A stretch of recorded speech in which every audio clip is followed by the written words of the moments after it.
来关心以下冲突已经拍要半年，加沙地区即马人道危机已经愈来愈严重，食食、医疗资源拢真欠缺。当地囡仔是三谷薄板、三比八，普遍拢有营养不良的问题。去当地做志工医生就表示，这款情形可能害囡仔袂大，嘛影响囡仔一世人的健康。强调停火是即马上界要紧的代志。查甫囡仔倒伫病床平顶，剩下规身躯只剩骨头，表情有时阵阁真痛苦。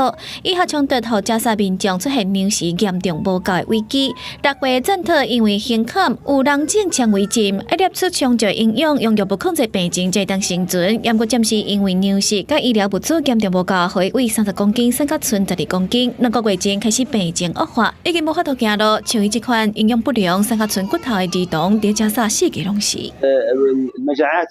ترونها تؤثر على الأطفال، على كبار السن، على المرأة الحامل، على المرأة المرضعة.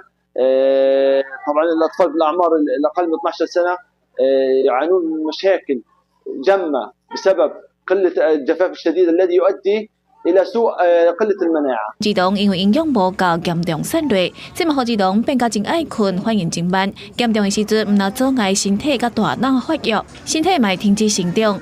到最后，甚至会关闭重要器官以外所有器官的功能，影响一世人的生活。特连去加沙各个医生职工嘛，伫19召开记者会，说明加沙暂时人道救援无够的状况。I spent 2 weeks at Al-Aqsa Hospital, and I think it's fair to say I wasn't remotely prepared for what I saw.